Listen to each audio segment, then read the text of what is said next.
I opened the email expecting a wedding update. Instead, I read this: Mom, we've decided it's best you watch the ceremony via Livestream. Should feel like being there. LOL. I had already given her $30,000, and I was about to send $50,000 more. That was the moment something inside me broke. But not in the way you'd think. If you've ever sacrificed everything for someone who turned you into a footnote, this story will remind you of your worth. Welcome to our channel where real stories come to life with heart depth and meaning. Thank you for clicking on this video and spending your time with us. I invite you to stay until the very end because today's story isn't just emotional. It might just change the way you think about love, family, and what it means to truly belong. Trust me, you won't want to miss a single moment. My name is Helen Carter. I'm 59 years old, a widow, and I live in a modest ivy-framed house on the edge of a quiet Oregon neighborhood.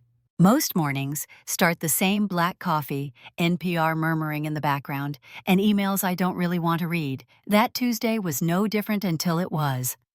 I saw her name first, Rachel Carter. No subject line, just her name, sitting there like a stranger in my inbox. I smiled instinctively. She was getting married in 6 weeks. We had just spoken about flower arrangements and the seating chart 2 Sundays ago. I'd transferred $30,000 already to help secure the venue in Napa Valley, the one with the glass archway and the view of the hills she fell in love with in college. I thought maybe this was an update dress photos or a sweet note about how grateful she felt. My heart was soft when I clicked. The email began simply, Mom. No, hi Mom, no, dear Mom, no warmth. Just a label. It went downhill from there. She explained that after much discussion with Ethan, her fiancé, and his family, they had finalized the guest list. Due to space constraints and Ethan's mother's desire for an intimate gathering, they had decided it would be best if I did not attend the ceremony in person. We've set up a live stream link, she wrote, so you can still be part of it from home. Should feel just like being there. LOL. That last part, LOL, sat in my chest like ice. It wasn't just careless. It was cruel in a way Rachel probably didn't even realize. As if the idea of watching my only daughter's wedding alone on a laptop screen in the same kitchen where I once baked her birthday cakes could be made lighter with a laugh. I stared at the screen for a long time. My coffee had gone cold. I didn't cry. My hands didn't tremble. I didn't scream or throw the mug. Instead, something inside me quietly folded inward like a piece of paper creased once too many times. There was no room left to bend. I typed 4 words. Sure. Enjoy your big day. No argument. No guilt. Just a clean edge. I hit send, closed the laptop, and sat back in my chair. The silence wasn't empty. It was full. Full of all the birthdays I planned by myself after my husband died. Full of the nights I worked late so Rachel could take ballet switch majors transfer schools. Full of the flights I booked when she needed me, the money I wired when Daniel couldn't make his mortgage, the Christmases where I cooked dinner for 3 only to eat alone when something came up. This wasn't about a wedding. This was about years, decades, a lifetime of putting them first, of being useful, dependable, selfless. And somewhere along the way, those things became expected, not cherished, not remembered, just built in like plumbing, silent until it stopped working. I thought back to one night 3 years ago. Rachel had broken up with someone again. I booked a ticket, flew across the country. She cried in my lap while I made tea in a cramped Brooklyn kitchen. When I gently asked her if she'd considered therapy, she snapped, "Not everything's about you, Mom." I never brought it up again. I just held her. I always held her. I stood up and poured the cold coffee down the sink. The garbage disposal rattled softly, its sound oddly final. I rinsed the mug, placed it in the drying rack, and went to get ready for work like it was any other Tuesday. But it wasn't. That was the day something shifted inside me, not broken, not bruised. Clear, a line drawn in sand that had never known lines before. I wasn't angry. I was done. Done pretending that being generous was the same as being valued. Done equating sacrifice with love. Done performing motherhood like it came with a lifetime contract that didn't allow renegotiation. I pulled on my coat and scarf. Outside Oregon's early spring held that familiar wet chill, the kind that clung to your sleeves and made everything smell like moss and memory. I slid into the car and turned the key. The engine hummed indifferent to emotional upheaval. As I drove, my mind circled one quiet question over and over. Is this really what I raised her for? I thought of that first dance recital when she forgot her steps and ran into my arms, sobbing. Of the time we watched Anne of Green Gables together under 3 layers of blankets. Of the essay she wrote in high school titled The Strongest Woman I Know, and how I'd kept a copy of it tucked inside my dresser drawer for years, and now I was good enough for a Livestream link. The traffic light blinked red. I tapped the steering wheel not in frustration, but something closer to focus. Something had crystallized in me. I wasn't going to scream. I wasn't going to beg. I was going to act, not to punish, but to reclaim. As the light turned green, I whispered to no one, I see how you see me now. And that was enough. Love, when it's real, doesn't keep a tally. At least that's what I used to believe.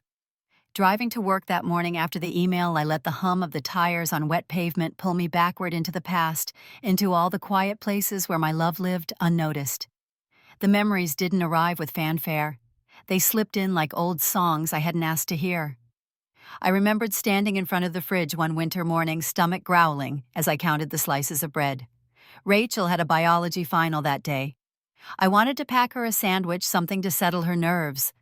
I made her lunch and told her to take the last apple. I drank water for breakfast. There was the year she changed majors twice, business to art history, then to journalism. Each switch meant new credits, new textbooks, new fees. She cried when she got the bill for the summer course she needed to graduate on time. I told her not to worry. I moved money from my emergency fund. Later that week, the check engine light came on in my car, but I ignored it. I couldn't afford both. There was the fall she moved to New York for that short-lived editorial assistant job. I still remember the call, her voice full of nervous excitement and a little fear. She needed help with the security deposit. I wired the money within the hour. She never asked how I managed it. She just texted back, "You're the best mom. Love you." That was enough for me back then. But love, it seems, has a memory limit. The things I did to hold her life together blurred into the background. Like wallpaper. Familiar. Expected. Invisible. And it wasn't just Rachel. Daniel called me on a rainy Tuesday 4 years ago, asking if I could co-sign his mortgage. His fiancée, Grace, wanted a home before their wedding. "We'll take care of everything," he promised. "We just need your name on the paper." I didn't hesitate. I signed, then sent them a check for $10,000 to help cover the down payment. I skipped my annual mammogram that month. The copay had doubled, and I needed to make sure the check cleared. I didn't mind then. I truly didn't. I believed that's what mothers did. They showed up. They made things happen. They gave even when no one noticed the giving. But that morning, something inside me began questioning the silence I had once accepted. It wasn't the money. It was the pattern. That once I stopped saying yes, I stopped mattering. There was no thank you dinner, no celebration when the mortgage was approved. Just more needs, more expectations, more can you and would you and we were thinking you could. Even on holidays, I could feel it. Rachel would call late, if at all. She missed Thanksgiving last year, texting, "Ethan's family has this big dinner thing. Hope that's okay." I told her it was. Then I set a table for 3, lit a candle, and ate alone. The ache of it was quiet. Not loud or violent, just steady, like a faucet left barely dripping, wearing down the metal of a sink over time. I had spent so long trying to be good, to be giving, to be available. I had blurred the lines between love and self-erasure. That day at the office, I found myself staring out the window at the wet trees, thinking about all the birthdays I planned, the school forms I signed, the clothes I mended, the shoes I never bought for myself. I thought about how when Rachel's heart was broken, I flew across the country. When mine was broken, I drank my coffee cold and went to work. I had told myself for years that motherhood was a quiet kind of love, one that didn't need praise or acknowledgement. But sitting there, I started to wonder, what happens to a woman who gives everything and is thanked with distance? My boss, Mr. Albright, passed by my desk. He nodded politely, probably sensing something was off. He was kind, like that, attuned to details most people miss. He didn't ask anything, just kept walking. The quiet understanding in that gesture almost brought tears to my eyes. Not because of what he did, but because of what I hadn't received from those I loved most. I reached into my drawer and found the old essay Rachel wrote in high school, The Strongest Woman I Know. It was crumpled but still intact. She'd written about my strength after her father died. About how I kept our home running, never missed a school event, always had warm cookies on hard days. I had kept it for years, folding and unfolding it like a prayer. I read the last line again. My mom is proof that love doesn't need an audience to be real. I once believed that. Maybe part of me still wanted to. But real love doesn't exclude. It doesn't forget where it came from. It doesn't laugh while offering you a live stream link to a life you built from scratch. And in that moment, I realized something startling, not bitter, just clear. I never kept score. But maybe I should have. Not to weaponize it, not to shame, but to remember, to protect, to reclaim the parts of me that had been poured out over years and never replenished. I folded the essay and placed it back in the drawer. The next time someone asked me for more, I would know exactly what I'd already given. By the time lunch rolled around, I had made my decision. Not out of rage, but from a strange, steady stillness. The kind of clarity that doesn't rise up screaming, but settles in calm and heavy like snowfall before a storm. I walked past my car after work and kept going. 3 blocks down, nestled between a pharmacy and a bakery that always smelled like cinnamon and yeast, was First Federal Bank, where I'd opened accounts for my kids when they turned 12, where I refinanced the house after my husband died, where I deposited every dollar I ever sacrificed for someone else's future. The bell over the door jingled when I stepped inside. A familiar warmth, almost too familiar. The walls were still that dated shade of eggshell blue, and the fake ficus in the corner still leaned ever so slightly as if exhausted from holding secrets. Behind the glass partition, Mark Ellis looked up from his desk and smiled. "Mrs. Carter," he said, standing as I approached. "It's good to see you. How can I help?" Mark had been our branch manager for almost 20 years. He once helped Rachel open her first savings account. He helped me adjust my retirement contributions after Daniel's wedding. He always greeted me by name. It made me feel like I still belonged somewhere. "I need to cancel a wire transfer," I said, simply easing into the chair across from his desk. His eyebrows lifted, fingers pausing over the keyboard. "Of course. Do you have the transaction ID?" I handed him a folded printout from my bag. He read it and his eyes widened slightly. "The transfer to Napa Valley Events." "Yes," I said, folding my hands in my lap. "That one." He hesitated. "That's $50,000, Mrs. Carter. Is something wrong?" For a second I considered brushing it off, saying something vague about changed plans, but I caught my reflection in the glass behind him, blurred but real. My face looked tired, honest, and for the first time I didn't feel the need to apologize for doing what I needed to do. "The circumstances have changed," I said. Mark nodded slowly and began typing. "There may be a small cancellation fee depending on how far along the processing is, but let me check." I watched his fingers move firm and efficient. It reminded me of the way I used to plan birthday parties for the kids, streamlined, thoughtful, making everything look effortless. "You're in luck," he said finally. "The wire hasn't cleared yet. I can cancel it right now, just in time." He looked up again, his eyes soft. "Are you sure, Mrs. Carter?" "That's a significant amount." I didn't flinch. "Yes, I'm sure." I signed the cancellation form with a pen that had the bank's logo on it, cheap plastic, but it felt like steel in my hand. When I handed it back, Mark hesitated before taking it. He lowered his voice. "If you don't mind me saying, it's rare someone sits down looking this calm while undoing something this big." I gave him a half smile. Sometimes saying no is the only way to feel like yourself again. He nodded like he understood more than he was allowed to say. Outside, the glass doors swung shut behind me. I stopped on the steps and caught a full view of myself in the mirrored window. There I was, shoulders square, coat buttoned neatly, chin just a bit higher than usual. I didn't look victorious. I didn't look angry. I just looked present. This is what reclaiming looks like, I thought. Not fireworks, not courtroom drama, just a woman choosing not to fund her own erasure. I turned and walked home. Back at the house, I made tea, the kind I usually save for visitors I no longer expected. The kitchen felt unusually still. I didn't turn on music or the news. I wanted to hear my own thoughts. They planned this without me, I realized. Rachel, Ethan, his parents. They built a future and decided I could be cut out like a background actor. And if I was going to be treated like a stranger, I could choose to stop playing the part of the generous matriarch who made it all possible. So I'll plan something for me. That thought bloomed slowly. A seed planted in the part of me that had long been neglected.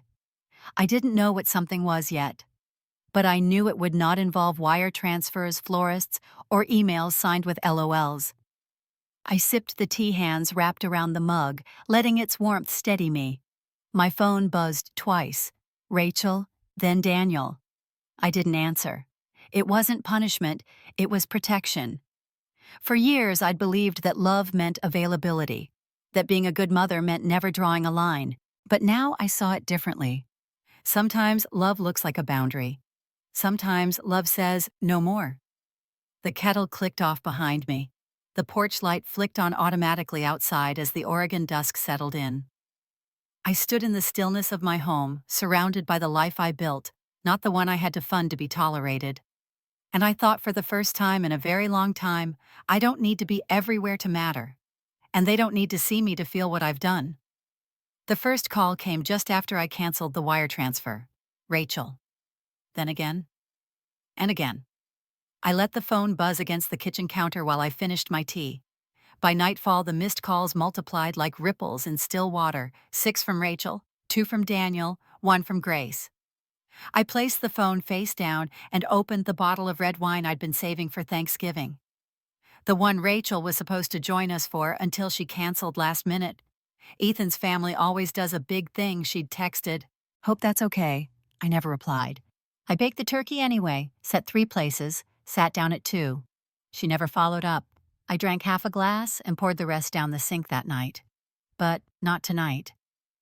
Tonight I filled the glass to the line and took it to the table, setting it down beside a plate of leftover roasted chicken and vegetables I'd reheated.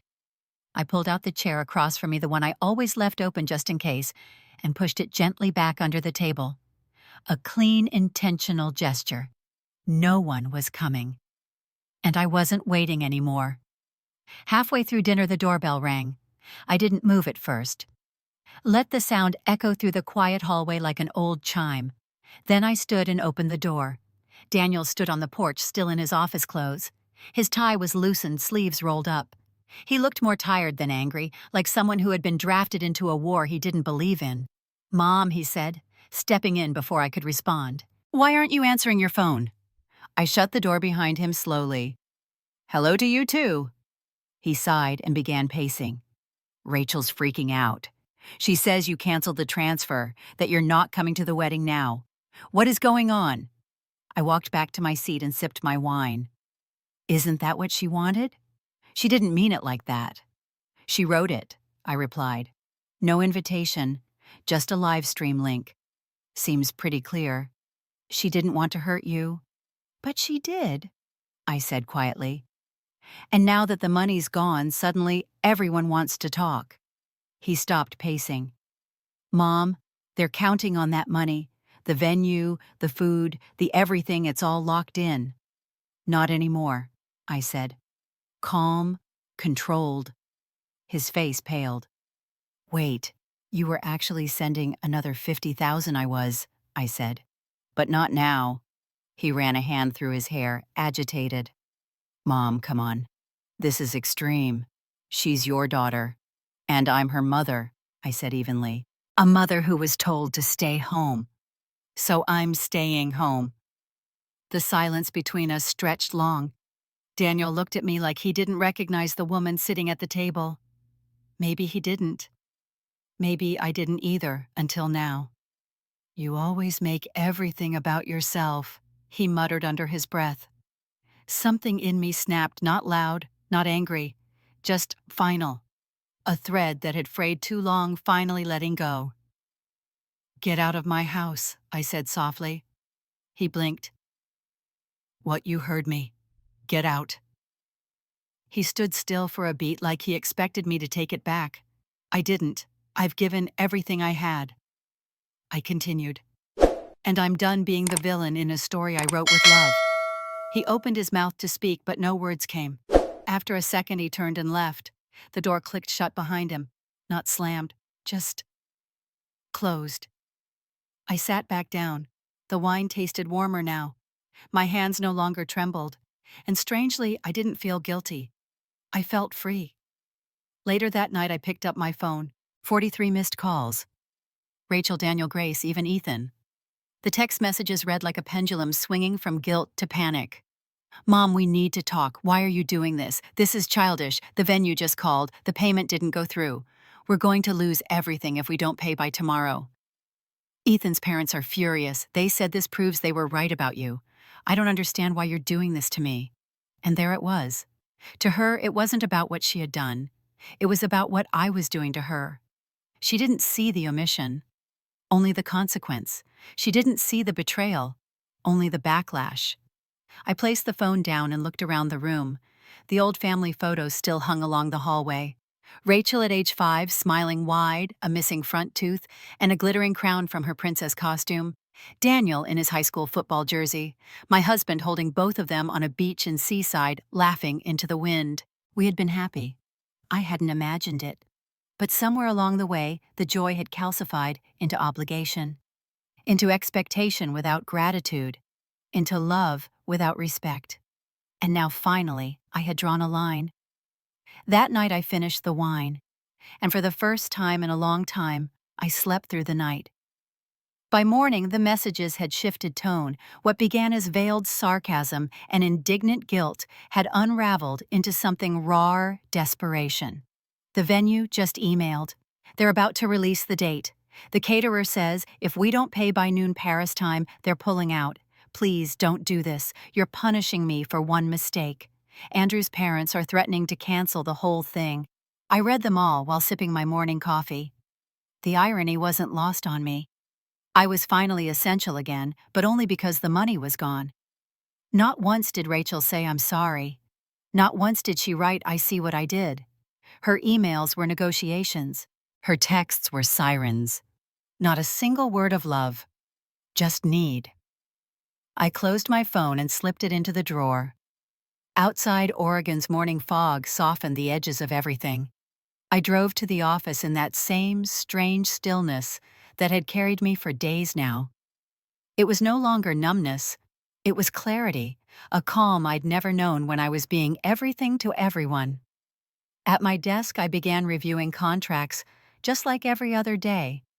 But I noticed the silence around me felt different. It didn't echo with absence. It hummed with something more powerful space. A little before noon, Mr. Albright passed by. He paused, eyes kind behind his glasses.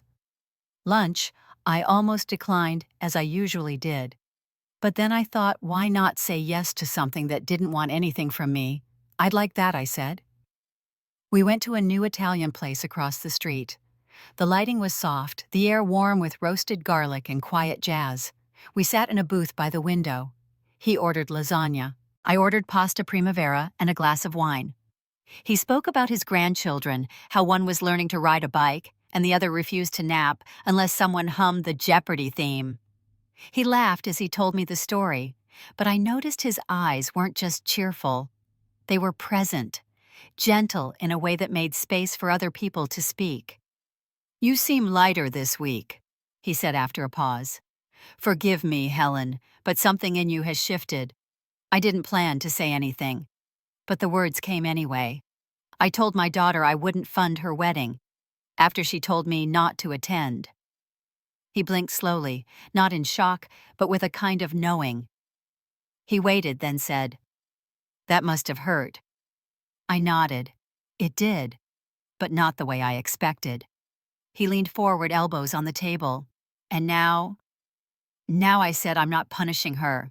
I'm just choosing peace." That surprised even me. But it was true.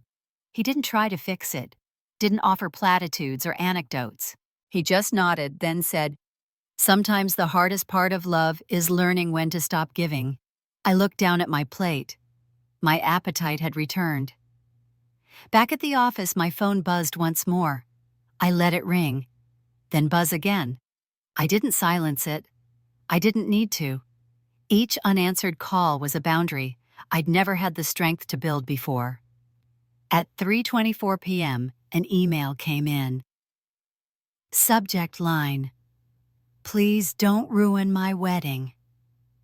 I clicked it open, not because I was considering replying, but because I needed to see how far she'd go.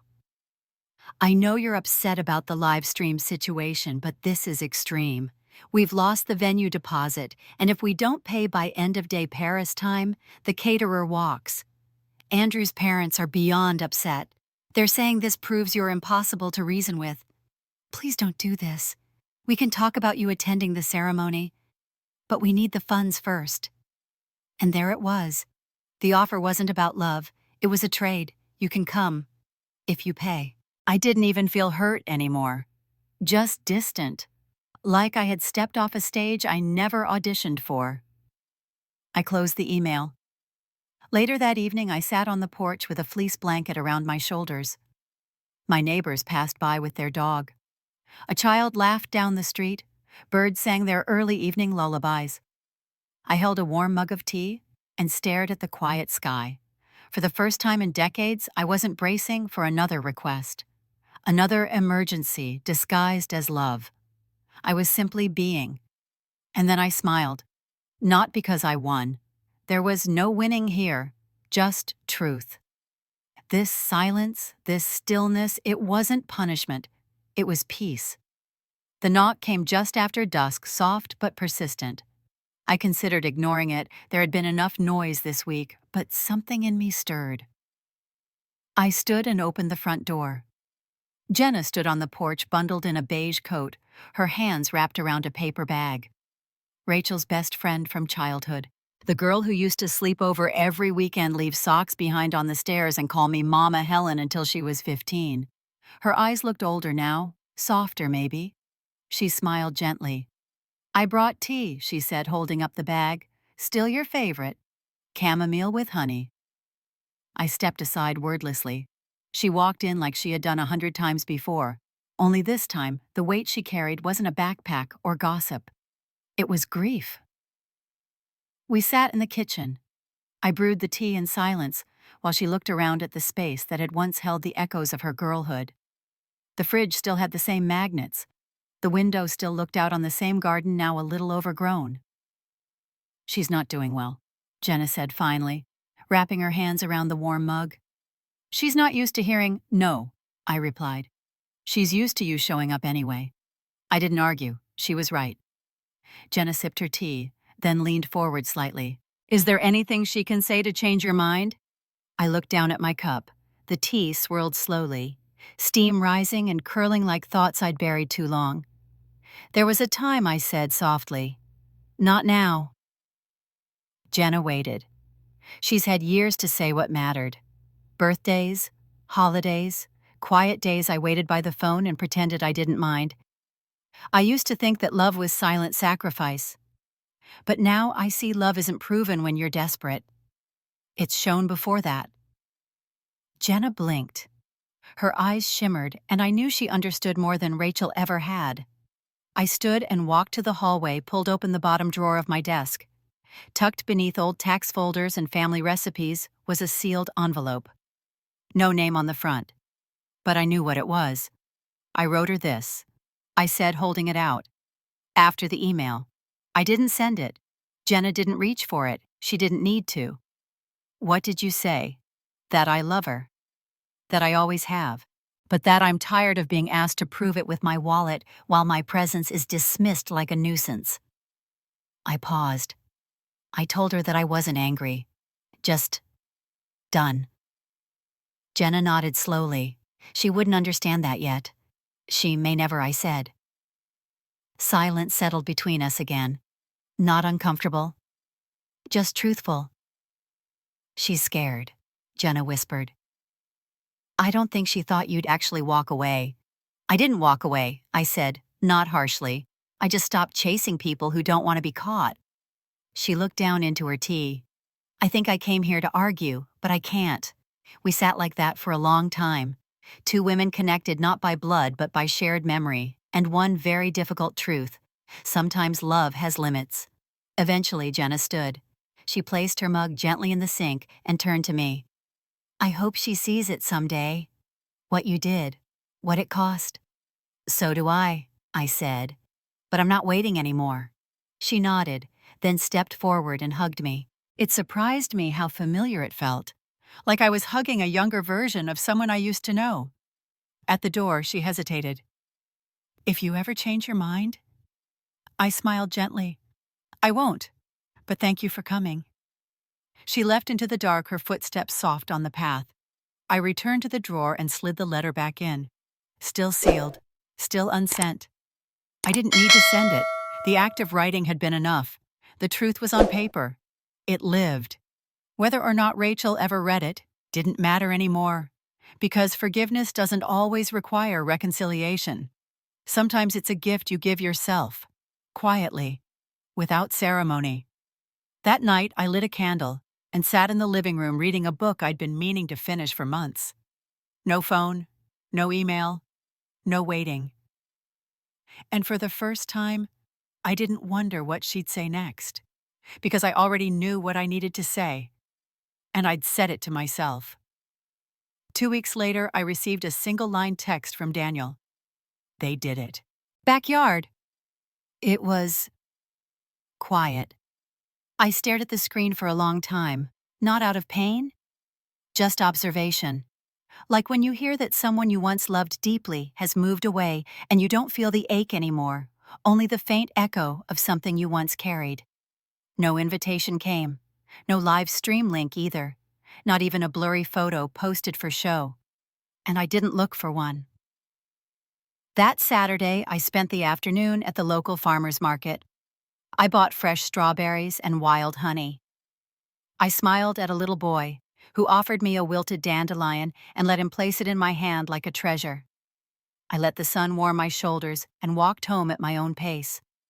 The house was still and familiar. I set the strawberries in the fridge, poured a glass of the same red wine I'd opened the night Rachel disinvited me, and stepped out onto the porch. The air was cool, clean. Early spring had finally shed its last frost. A few early blooms poked through the soil along the edge of the porch, proof that life returns even in soil once left bare. I sat in the same chair as before, but everything felt different now. The wine tasted richer, not bitter. The silence wasn't waiting. It was peace. My phone buzzed once, just once. It was an email. The subject line read, I don't know where to start. I opened it. It was long, really long, a tumble of thoughts that spilled across paragraphs without punctuation, like she hadn't stopped to breathe, half apology, half justification, as if she were arguing with herself, unsure whether to ask for forgiveness or prove her case. I know the email was cold. I didn't mean it that way. I was overwhelmed. Ethan's parents are hard to please, and I didn't want a scene. I thought maybe you'd understand. I thought maybe you'd still be proud of me. She said she missed me, that the wedding wasn't what she thought it would be, that the backyard felt incomplete somehow, that Ethan's mother cried when the peonies didn't arrive, that they had to cancel the string quartet, that the cake melted under the spring sun. She wrote, it wasn't the wedding I imagined, but maybe it was the one I needed. She admitted without quite saying the words that she now realized something had shifted, and maybe it had started long before the email. I keep thinking about that Christmas when you drove through a snowstorm just to get to me after my breakup. How you showed up with cocoa and that old robe you always wore when I was sick. I think I forgot who you were and what you gave. It wasn't an apology, not in the traditional sense, but it was honest. or at least as honest as she could be, without saying, "I see you now." At the end, she wrote, "Maybe someday we can talk. I'd like that."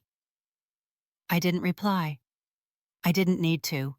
Instead, I archived the email not out of bitterness, but out of recognition. It had its place. It was part of the story. But it didn't need to sit in my inbox, blinking like a question that required an answer. I leaned back in my chair watching the sky turn lavender. The truth was, I didn't hope for a reconciliation anymore. Not because I was angry, but because I was whole without it. Freedom, I realized, isn't absence. It's no longer needing validation. No longer sitting by the phone waiting for someone to remember your worth. No longer rearranging yourself for someone else's comfort. I toasted the sky with my glass, to the years I gave, to the lessons they couldn't take, to the love that was real even if it was unseen, to the woman I was and the woman I had become. The porch light clicked on behind me. I didn't move. I sat there for a long time, letting the stillness stretch not as a void, but as a home. And when I finally stood to go inside, I carried nothing but my glass, and not a single regret. The strange thing about peace is how quiet it is. No fanfare, no big final scenes. Just stillness, spaciousness. A morning that doesn't begin with your breath caught in your chest. In the weeks after Rachel's email, I found myself doing something I hadn't done in years, living in the present. Not preparing for someone else's needs. Not bracing for another demand. Just being. I joined a pottery class at the community center. Tuesday nights, 7 to 9. I was terrible at first. My bowls looked like flattened mushrooms, and my mugs wobbled like tiny jellyfish. But I didn't care. There was something sacred about the feel of wet clay in my hands. Something steadying. Real. The instructor, a woman named Maria with gray curls and silver rings, told me, "Your fingers remember what your soul forgot. Just keep touching the earth. It'll come back to you." It did. Over time, my shapes became smoother, more confident, like me.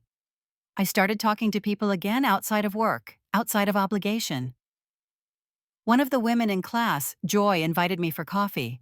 We sat for hours in a quiet cafe with mismatched chairs, laughing about nothing and everything. She was widowed too. Her children lived in Arizona. We didn't talk about them much. We talked about books, old movies, what kind of soup we'd make if we had a magic pot. It felt like friendship, the kind I didn't have to earn by giving something away. I began waking up earlier not because I had to, but because I wanted to. I'd make tea, read a chapter from whatever novel was on my nightstand, and then write out a card or two to send to friends. Real cards, with real ink. Just to say, "You crossed my mind today."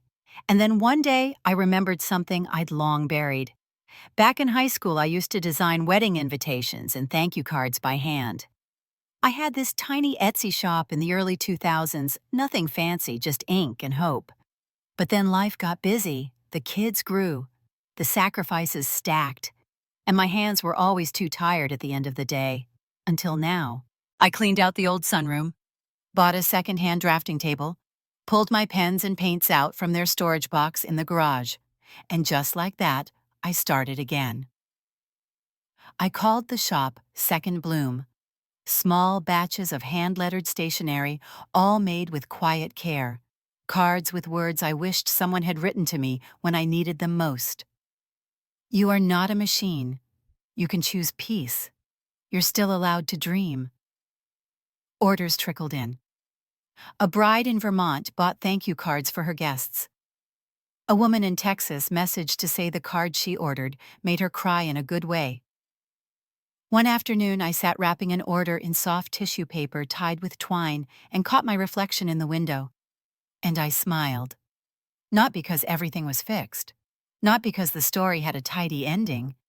But because I finally recognized the woman in the glass. She wasn't someone's assistant or backup plan or checkbook. She was Helen, not Rachel's mom, not Daniel's emergency contact, just Helen. And that was enough. On Sundays, I volunteer at the Literacy Center downtown. I help adults write their first resumes. I help young girls craft essays for college. Last week, a shy teenager named Clara wrote the words, "I want to be a lawyer, so I can help people like my mom." I saw something in her eyes that reminded me of Rachel before everything bent. And I held space for that too. Not with longing, just memory. I still think of Rachel. Of course I do. I think of the sound of her laugh when she was little, the way she used to reach for my hand before crossing the street, how she once wrote me a birthday card that said, "You are my whole world." And maybe I was, but I no longer need to be. I used to wake up wondering who needed something from me. Now I wake up wondering what I need for myself. Sometimes that's a slow morning. Sometimes it's a walk through the garden. Sometimes it's saying no without explanation. I made a rule for myself: if my presence is negotiable, then so is my effort. That's not bitterness, that's wisdom.